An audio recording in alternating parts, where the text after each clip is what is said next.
وقضى ربك ألا تعبدوا إلا إياه وبالوالدين إحسان। আল্লাহ রাব্বুল আলামিন পবিত্র কালামুল্লাহ শরীফের মধ্যে বলেন, তোমরা মা বাবার সাথে সদ্ব্যবহার করো, তাদের সাথে অসৎ ব্যবহার করিও না, যদিও তারা তোমাদের জীবদ্দশায় বার্ধক্যের মধ্যে পৌঁছে যায়, তোমরা তাদেরকে উহ শব্দটি পর্যন্ত বলিও না। অপরদিকে আমাদের নবী মুহাম্মদ সাল্লাল্লাহু আলাইহি ওয়াসাল্লাম হাদিসের মধ্যে বর্ণনা করেন, আল জান্নাতু তাহতা আকদামিহিল উম্মাহাত। আল্লাহ রাসূল সাল্লাল্লাহু আলাইহি ওয়াসাল্লাম বলতেছেন, পিতামাতার পায়ের নিচে সন্তানের বেহেশত।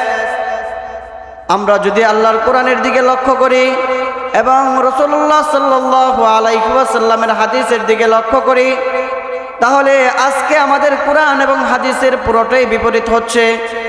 আল্লাহ রাব্বুল আলামিন বলেন, তোমরা মা বাবার সাথে সদ্ব্যবহার করো, তাদের সাথে অসৎ ব্যবহার করিও না, যদিও তারা তোমাদের জীবদ্দশায় বার্ধক্যের মধ্যে পৌঁছে যায়, তারপরেও তোমরা তাদেরকে উহ শব্দটি পর্যন্ত বলিও না। আর আল্লাহ রাসূল বলতেছেন, মাতা পিতার পায়ের নিচে সন্তানের বেহেশত। কিন্তু আজকে যদি আমরা এই দুনিয়ার দিকে লক্ষ্য করি, লক্ষ লক্ষ যুবক যুবতীরা মা বাবার কথা অমান্য করতেছে, মা বাবাকে সম্মান দিতেছে না, মা বাবার কথা মানে না। অথচ আল্লাহ রাসূল বলছেন যে মাতা পিতার পায়ের নিচে জান্নাত। কিন্তু যে সমস্ত সন্তানেরা মা বাবার কথা মানতেছে না, তাদের কথা শুনতেছে না, তাদের কথার বিপরীতে চলতেছে, তাদের জন্য জান্নাত নয়, বরং তাদের জন্য অপেক্ষা করতেছে জাহান্নাম। এজন্য আমি আপনাদের সামনে যে কথাটা বলতে চাই, কথাটা হচ্ছে গিয়ে, দুনিয়াতে যতদিন বেঁচে থাকবো, আমাদের যাদের মা বাবা দুনিয়াতে বেঁচে থাকবে, তাদেরকে মৃত্যুর আগ পর্যন্ত বেশি বেশি করে তাদের খেদমত করতে হবে, যেন তারা মৃত্যুর আগ পর্যন্ত আমাদের জন্য সুদুয়া করতে থাকে এবং তাদের মন থেকে যেন আমাদের জন্য কোনো বদদুয়া না আসে। কিন্তু আজকের যুবক যুবতীরা তাদের মা বাবার সাথে এমন ব্যবহার করে, এমনভাবে চলাফেরা করে, যেন তাদের মা বাবার মন থেকে তারা দোয়া নয় বদদুয়া নিতেছে। এজন্য আমরা যদি লক্ষ্য করি, দুনিয়ার মধ্যে আমরা আসার জন্য যে কষ্টটা করেছি, একমাত্র কষ্ট করেছে আমাদের মা বাবা আমাদেরকে দুনিয়াতে আনার জন্য। যে মা 10 মাস 10 দিন গর্ভধারণ করে আমাদেরকে এত কষ্ট করে দুনিয়ার মুখ দেখাইছেন, সেই মায়ের কথা আমরা শুনতেছি না। আর যে বাবা এত কষ্ট করে মাথার ঘাম পায়ে ফেলে সকাল থেকে সন্ধ্যা পর্যন্ত আমাদের জন্য কঠোর পরিশ্রম করে, তার সারা দিনের ক্লান্তিটাকে দূর করে আমাদের জন্য উপার্জন করে ঘরে নিয়ে আসে, সে বাবার কথাও আমরা শুনতেছি না। কিন্তু আল্লাহ রাসূলের হাদিসের মধ্যে তো বলা হয়েছে, যে ব্যক্তি মা বাবার কথা শুনবে, তার জন্য কাল কিয়ামতের দিন আল্লাহ তাআলা জান্নাত প্রস্তুত রাখবেন।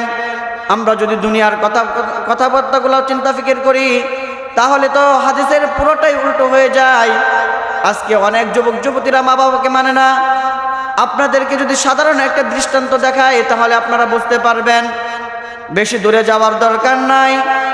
এই তো কিছু বছর আগে কোভিড-19 করোনা ভাইরাস যখন আসছে, অনেক হাজার হাজার বাড়িঘর থেকে যখন করোনা ভাইরাসের সুসংবাদটা দুনিয়াতে প্রেরণ হয়ে গেল, দুনিয়াতে যখন এই করোনা ভাইরাসের কথা যখন ছড়িয়ে পড়লো যে একটা করোনা নামক একটা ভাইরাস দুনিয়ার মধ্যে আগমন করেছে, এই ভাইরাসটা এক একজনের শরীর থেকে অপরজনের শরীরের মধ্যে ট্রান্সফার হইতে থাকে।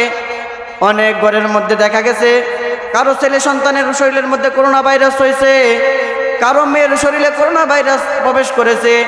আবার এমনও কিছু ঘরের মধ্যে দেখা গেছে কারো মায়ের শরীরে করোনা ভাইরাস প্রবেশ করেছে, আবার কারো বাবার শরীরের মধ্যে করোনা ভাইরাস প্রবেশ করেছে।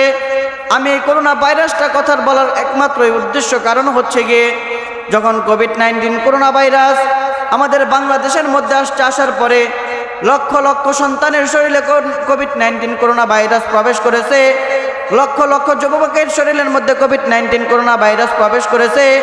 কিন্তু কোনো জায়গা থেকে এই সুসংবাদ আসে নাই যে ছেলের শরীরের মধ্যে করোনা ভাইরাস প্রবেশ করার কারণে অথবা মেয়ের শরীরে করোনা ভাইরাস প্রবেশ করার কারণে তাদেরকে ঘর থেকে বের করে দেওয়া হয়েছে। কিন্তু এমন দুঃসংবাদ অনেক শোনা গেছে যে করোনা ভাইরাস মায়ের শরীরে প্রবেশ করেছে, বাবার শরীরে প্রবেশ করেছে, তাদেরকে ঘর থেকে বের করে দেওয়া হয়েছে।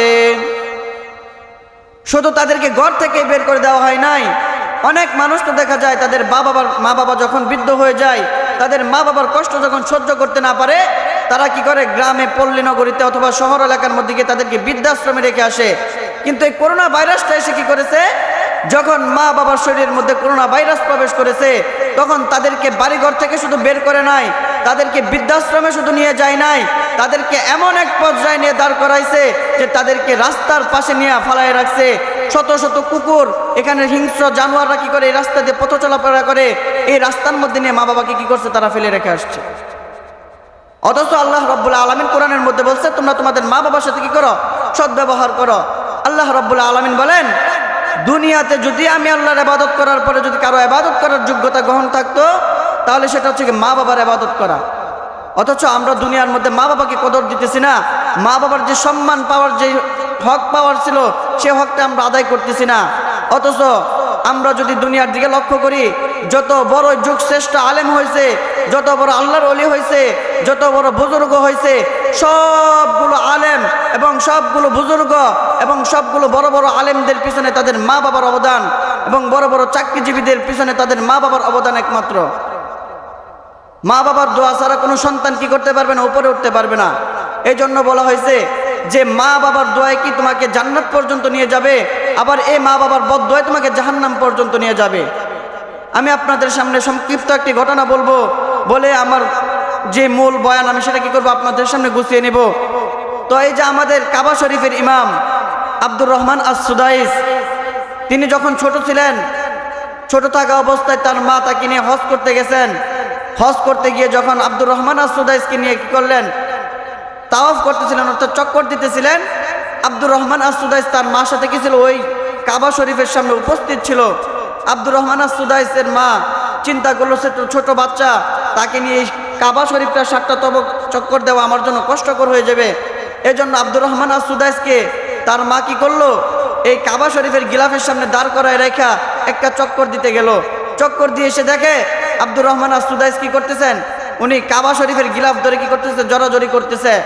তখন তার মা প্রথমবার দেখি বিষয়টাকে কি করে নাই, বেশি একটা মনের মধ্যে আক্ষেপ করে নাই। দ্বিতীয়বার যখন আব্দুর রহমান আস-সুদাইসকে ওইখান থেকে সরায় পুনরায় অন্য একটা জায়গায় রাখা হলো, তারপরে আবার যখন অন্য একটা জায়গার মধ্যে যখন আব্দুর রহমান আস-সুদাইসকে রাখা হলো, দ্বিতীয়বারও যখন তার মা কি করলেন, ওই কাবা শরীফের মধ্যে চক্কর লাগিয়ে যখন আসলেন, আয়েশা দেখেন আব্দুর রহমান আস-সুদাইস আবার আগের মতোই ওই কাবা শরীফের গিলাফ ধরে কি করতেছে, টানা হেসরা করতেছে। তারপরে আব্দুর রহমান আস-সুদাইসের মা আবার তাকে কি করছেন, ওই কাবা শরীফের গিলাফ থেকে সরায় অন্য একটা জায়গায় রাখছেন। রাখার পরে তৃতীয়বারের মতো এসে দেখে আব্দুর রহমান আস-সুদাইস এই কাবা শরীফের গিলাফ ধরে কি করতেছে, জড়াজড়ি করতেছে।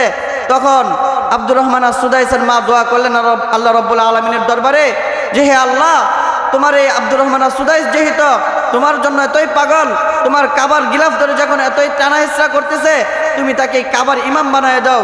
তখন আব্দুর রহমান আস-সুদাইসের মায়ের এই দোয়া আল্লাহ তাআলা কি করছেন, কবুল করে নিয়েছেন।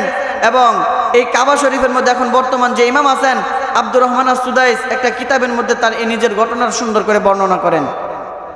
এই জন্য বলতেছি ভাই, মা বাবার দোয়ায় কি করবে, আমাদেরকে জান্নাতে নিয়ে যাবে, এবং এই মা বাবার দোয়ায় কি করবে, আমাদেরকে জাহান্নাম, বদদোয়ায় কি করবে, আমাদেরকে আবার জাহান্নাম পর্যন্ত নিয়ে যাবে। এজন্য আমরা যতদিন বেঁচে থাকবো, মা বাবা যখন দুনিয়াতে বেঁচে থাকবে, তাদের বেশি বেশি করে খেদমত করব। আজকে তো দুনিয়ার মানুষ দেখা যায়, লক্ষ্য করলে যখন সাধারণ যুবক বয়সটা কি করে পার হয় 20, 21, 22, তখন আমাদের একটা বয়স আসে, অর্থাৎ যুবকদের একটা বিবাহের একটা মাধ্যম পড়ে। এই মাধ্যম পড়ার পরে কি করে, তাদের মা বাবা তাদেরকে সুন্দর দেখে একটা সুপাত্রী বিবাহ করায় তাদের ঘরে নিয়ে আসার জন্য।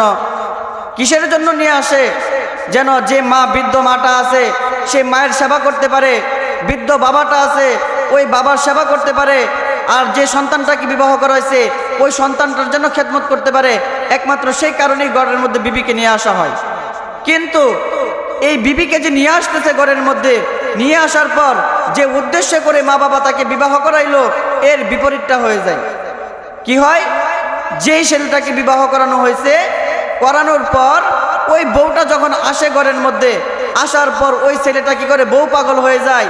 মা বাবার কোনো চিন্তা ফিকির তার ভিতরে থাকে না, মা বাবার কোনো টেনশন তার ভিতরে থাকে না।